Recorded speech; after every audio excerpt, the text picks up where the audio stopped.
Listeners, kasama niyo po Idol Joanna. Good morning, Idol Joanna, and happy Valentine's sa lahat ng mga idols na nakikinig and nanonood ngayon. Ayan, Doc.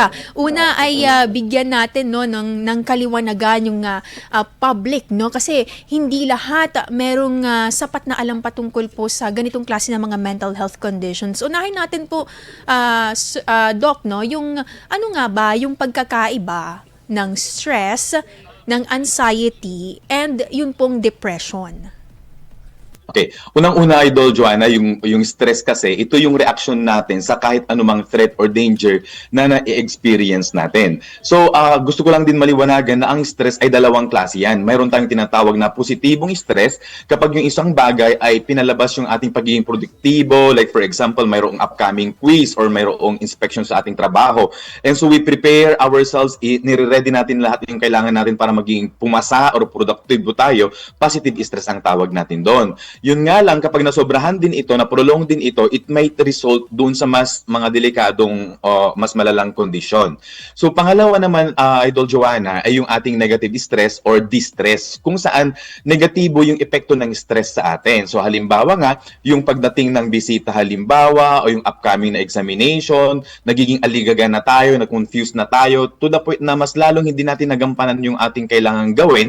So, ito yung nangangarag tayo, hindi na tayo makatulog, at may mga negative epekto sa atin. Yun yung tinatawag na negative stress, Idol Joanna. Ngayon, whether it be positive or negative yung stressor natin, kapag tumatagal po yan at hindi na natin nakakaya na i-manage or i-cope, dun pumapasok yung tinatawag na burnout. At dito sa burnout, pwedeng humantong ito sa mas mga malalang mental health problems, kagaya nga ng anxiety. So, Idol Joanna, ang anxiety ay isa sa mga pinaka-common na mental health problems ngayon. Pero yun nga, nalilito sila kung ano nga ba yung anxiety, ano yung depression. Kapag sinabi kasi nating anxiety, yung palatandaan nito ay yung sobrang pagkabahala or parang pagkatakot, no? Lagi silang kinakabahan, ninenervyos. Yun yung number one emotion na pwede nating makita.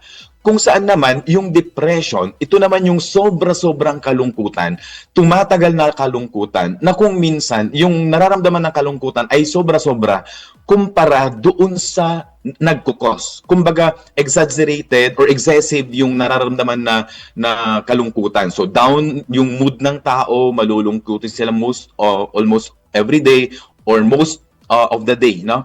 At yun yung talagang makikita natin yung kaibahan. Pag sinabing anxiety, more on kinakabahan, nag-worry. Pag depression naman, ito yung nalulungkot or sobrang kalungkutan. Idol Joanna. So, Doc, kailan po ba ma-assess po ba ng isang tao na may depression, na siya ay meron ng depression? Yes, Idol Joanna, may mga palatandaan tayo na pwedeng makita natin sa ating sarili mismo. Dahil so may napaka-importante yung awareness natin sa sarili natin. So dito natin makikita yung mga pagbabago ng moods natin na like for example, yung isang bagay ay nung dati na naranasan natin ay parang wala lang sa atin, normal yung ating reaction. Pero dumarating yung pagkakataon na yung ating reaction ay sobra-sobra na halimbawa, aalis lang yung jowa ko, kunwari, no? Valentine's Day, dati, kahit wala naman siya, okay lang. Pero ngayon, bakit parang matindi yung impact niya sa akin? So, yun, magiging aware tayo dun sa mga pagbabago dun sa ating pag-iisip, dun sa ating mga actions, and even dun sa ating mga nararamdaman, Idol Joanna. So, isa dyan yung mga mapapansin natin when it comes to depression, no? Ay ito yung nagiging malulungkutin tayo na kahit mga konting triggers lang or mga maliliit na bagay, yung epekto niya sa atin ay mas malala na kumpara sa dati. Ito yung wala rin tayong gana na gawin yung mga bagay na dating nagpapasaya sa atin, na ini-enjoy natin, or yung mga dating ginagawa natin na madali lang. Para sa ngayon, pag mayroon tayong nararamdaman na signs of depression, pwedeng overwhelming na siya or wala ka nang ganang gawin yung mga bagay-bagay na dating interesado ka. Mhm. So Doc, kapag for example, paano po natin sila mai-encourage itong ating iba din no na mga hindi rin kasi masyadong knowledgeable. For example, hindi naman lahat yung mga titos and titas kasi parang sinasabi nila sa new generations natin na ay, ang hihina ninyo, kaartehan lang 'yan. Paano po natin maipapamutawi no yung ganitong ito yung concept of ng depression, ng anxiety and stress. Yes, Idol Joanna, for the past years, kami mga mental health professionals ay talaga namang nag-e-effort po no para maisagawa yung tatlong thrust ng ating Mental Health Act, no? Doon sa Mental Health Act kasi natin, mayroon tayong tatlong piece na kailangan gawin. Number one, yung promotion ng mental wellness, kung saan ine-educate natin ang mga tao para mapanatili nila yung kalusugan nila, no? At the same time, ma-prevent yung onset o yung pagkakaroon ng mga mental health problems. At pangatlo bombo ay Idol Joanna, yung pagtitreat, no, pagmamanage doon sa mga tao na mayroong pinagdadaanan na. Ngayon, isa nga sa pinakamahirap na bahagi ay yung mai-open lalo sa karamihan yung yung mang-usapin na ito. So nakita natin for the past few years na mas nagiging open na yung mga tao sa pag-e-express, pag-acknowledge ng kanilang mga nararamdaman. Pero marami pa rin yung natatakot na lumabas, natatakot na humingi ng tulong dahil nga nandyan pa rin yung stigma o yung mga maling pananaw ng ibang tao tungkol sa pagkakaroon ng mental health problems o tungkol mismo doon sa tao na nakakaranas ng mental health problem. At isa nga dyan yung remark na sinasabing kaartehan lang, gawa-gawa lamang, or itong generation lang na ito ang or kahinaan. So, kami po sa mental health profession, Idol Joanna, we strongly condemn yung mga ganitong remarks dahil hindi po sila nakakatulong. So, kung ang sabi nila is that tayo, harapin natin yung mga kabataan, tulungan natin sila, pues lahat sana tayo ay may ginagawa para harapin at tulungan sila. Hindi yung nakakadagdag pa doon sa takot ng mga may pinagdadaanan na lumabas dahil nga sa mga negatibong remarks na hindi naman based sa alam mo yun, sa solid na statistika or mga evidences. So, kung sa tingin natin, yung ating mga palagay tungkol sa mental health or sa mga taong may mga pinagdadaanang pangkaisipan, walang basis, we better not talk, no? And it is our responsibility, it is our moral responsibility, especially yung mga nakaupo, to educate themselves. Libre po na mag-educate ng kanilang mga sarili, lalo pat mayroon silang they are in the advantage, no, to access education or to access yung mga kinakailangan nila para matuto din sila, Idol Joanna.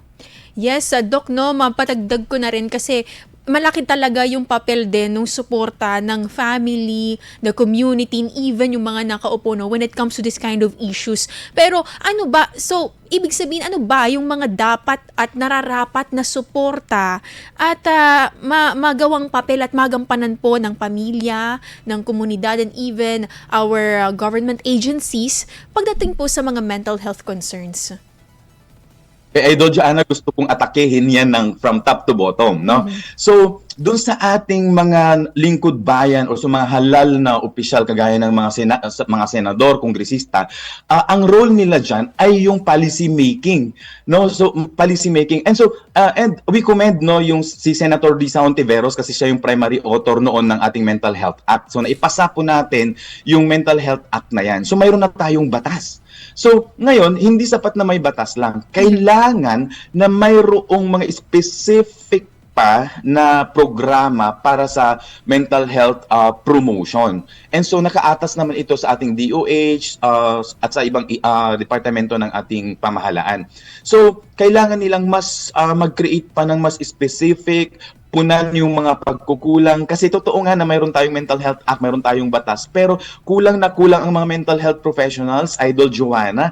Imagine mo sa buong Pilipinas, mayroon lang tayong less than 6,000 na psychologist, less than 1,000 yata na psychiatrist. So, ang laki ng pagkukulang. So, ano yung pwede nilang magawa para mas mapataas pa yung bilang ng mga mental health professionals na ito? Ngayon, Idol Joanna, from doon sa ating mga opisyal, punta tayo sa community. So, sabi nga nila, di ba, it takes a village to raise a child. So, ibig sabihin nito, yung pagtulong sa bawat individual ay hindi lang gampanin ng pamilya, kundi kampanin ng buong society, buong community. So, ngayon, ang community, ang pwede nating magawa sa community is that magiging accepting tayo. Mas magiging mas maunawain tayo doon sa pinagdadaanan ng mga taong ito. At nag-uumpisa nga yan sa pagiging aware doon sa mga palatandaan, ano yung mga possible causes ng mga mental health problems. And kapag naging aware tayo dito, mas naging sensitive tayo dun sa mga nakikita natin. Tayo mismo nakikita natin yung mga palatandaan na kapag ang isang tao ay pwede nang nagdumaranas na ng mental health problems, para maging responsive tayo. It's just like aware ka na may pinagdadaanan yung tao, and so alam mo kung ano yung atake mo, paano mo siya i-approach. Kung hindi man natin sila kayang tulungan dahil kulang tayo ng kakayahan, at least man lang alam natin kung paano natin sila i-approach, alam natin kung paano sila i-link doon sa mga tao o ahensya na pwedeng makapagbigay sa kanila ng tulong. And of course, Idol Joanna, considering na ang pinakamalapit na unit ng society doon sa taong dumaranas ng mental health problem ay yung pamilya, sila ngayon yung may mas malaking gampanin doon sa pagtulong doon sa tao. So, number one dyan, yung pagiging open nila, and yung willingness to listen, Idol Joanna. Kasi nga, karamihan doon sa mga humahantong sa pagpapatiwakal or lumalala yung kanilang mga kondisyon ay galing dun sa mga pamilya na walang willing makinig. Yung mga pamilya na nagja-judge sa kanila. Kagaya nga lang halimbawa, pag sinabing nalulungkot ako, wala akong ganang kumilos, sabihin nila agad yan na mahina ka, tamad ka lang, or kulang ka sa dasal. So these remarks are judgmental in nature, no? Invalidating siya. Kaya tuloy, yung mga taong may pinagdadaanan, natatakot na lumapit, natatakot ngayon na mag-express ng kanilang mga saloobin, Idol Joanna.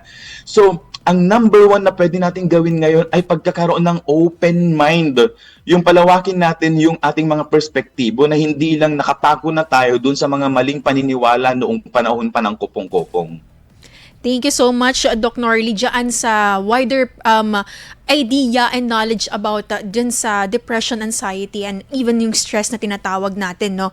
Pero kung sakali man na, Doc, na na-diagnose na po ang isang tao, pagdating sa usapin ng depression, ano naman po ang treatment options? Therapy po ba? Medication? O pwedeng pareho po yun? At kung gaano po katagal bago po makita yung improvement nito? That is every person kasi, Idol Joanna, ay unique yung kanilang yung kanilang sitwasyon, no? Kasi iba-iba rin yung mga possible causes or pinanggalingan. At kailangan din natin makita kung anong degree na or level na yung kanilang pinagdadaanan. Depende sa degree, doon din nakadepende kung gaano tagal at kung anong klaseng treatment yung kailangan nila. Pero Idol Joanna, gusto ko lang i-emphasize na everything starts from the right assessment. Ito yung kailangan muna nating tingnan kasi parang mga medical doctors din, hindi pwedeng bigyan ka lang ng gamot kung hindi nila alam talaga kung saan nanggaling yung sakit, ano mismo yung sakit mo, and gaano ka lala. So dito, we start with assessment. Ito yung pagpapakonsulta, Idol Joanna. Hindi sapat na kapag halimbawa, alam mo na ang depression ay kalungkutan na matindi. Nakita mo na mayroong kalungkutan, diniagnose na natin sarili natin o yung ibang tao na, may depression ka, dapat ganito yung gagawin mo. Hindi po. Kailangan mayroong professional assessment, Idol Joanna. Kasi kami pong mga practitioners, mga psychiatrists, psychologists, kinakalkal po namin kung saan nanggaling yung kanilang mga pinagdadaanan, gaano na katagal, gaano na kalala, ano yung mga triggering factors.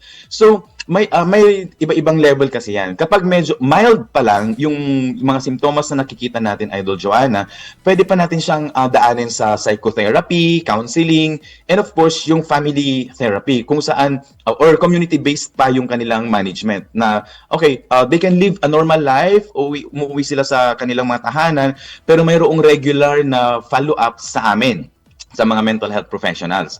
Ngayon naman, Idol Joanna, may mga kaso kung saan yung moderate na or mas mataas na yung level. So, minsan may nire-recommend or kinakailangan din natin ng medication para matulungan yung mga tinatawag nating therapy. At kapag malala na at hindi na kaya ng pamilya or hindi na kayang i-manage ng tao yung kanyang sarili, doon natin nare-recommend ngayon yung hospitalization, kung saan or institutionalization, kung saan yung isang tao na dumaranas sa mga mental health problem ay nilalagay na sa isang institution kung saan sila mas closely supervised or monitored at minamanage. So sabay-sabay ngayon dyan yung kanilang psychotherapy, yung kanilang social support, and at the same time medical or pharmacological management, Idol Joanna. Ang dami po nating natututuhan ngayong umaga mga idol kay Doc Norly, no? Doc Norly, last na lang po, ano po ba itong nais nyo din po na encourage kampanya po ng mga katulad ninyo na mga nasa field po ng pagliligtas din po sa ating mga nakakaranas po ng mga mental health conditions, and at the same time, meron pa po ba kayong nais na encourage at mensahe po? Yes, Idol Joanna, lalong-lalo na dun sa ating mga kabataan or mga tao na na nakakaramdam ng pagkakaiba dun sa kanilang behavior, emotions, or pag-iisip, no, na maging open lang sana sila to seek for help. Remember this, may tulong na available, accessible ang mga tulong sa atin ngayon, hindi na kagaya ng panahon ng kupong-kupong kung saan kay albularyo dinadala. So ngayon meron na po tayong mga scientific ways of managing, so available lang po siya. So isa nga po dyan, yung Bunds Psychological Institute natin, they can just follow us po sa page na yan dahil may iba-ibang branches po tayo dito sa Pangasinan, sa Region 1 hanggang sa Region 2. And Idol Joanna, para sa mga tao, sa community natin, mga pamilya, please lang, hindi ito biro, hindi ito gagawa-gawa lamang.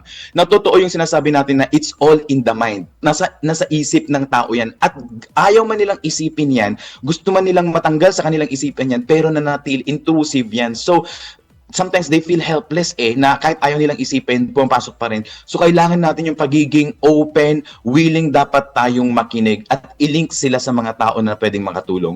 Kung sa tingin natin ay hindi tayo makakatulong or wala tayong alam para matulungan sila, then ilapit natin sila sa mga pwedeng makatulong instead of, giving remarks na hindi maganda. At kahit hindi man tayo mga halal na lingkod bayan, mayroon pa rin tayo pwedeng gawin para yung ating mga nakaupo ngayon ay mas lalong paigtingin yung paggawa ng mga pulisi at mga programa. So samahan nyo kami sa pagkukundina sa mga maling pananaw or mga maling pahayag ng ating mga halal ng bayan para sila mismo ay makorek yung kanilang thinking. Dahil nga, this is a virus, Idol Joanna, hindi siya, mas malala pa siya kaysa sa COVID. Itong pagpapalaganap ng mga maling pananaw, mga pahayag na ganito ay mas malala pa kaysa sa virus. Dahil silent yung pwedeng maging epekto nito, dahan-dahan na papatayin yung ating mga kabataan at yung mga dumaranas ng mental health problems. And lahat tayo ay mayroong pwedeng gawin, Idol Joanna, at nag-uumpisa yan sa pag-educate sa ating sarili, pagiging sensitibo sa ibang tao, at ang pakikinig sa bawat isa, Idol Joanna. And so, I would like again to reiterate that there is help. Everyone matters. Ang Bunds Psychological Institute ay nandito. And of course, yung ating mass media like IFM, Idol Joanna, ay andito para matulungan din na mapalaganap yung tamang kaalaman.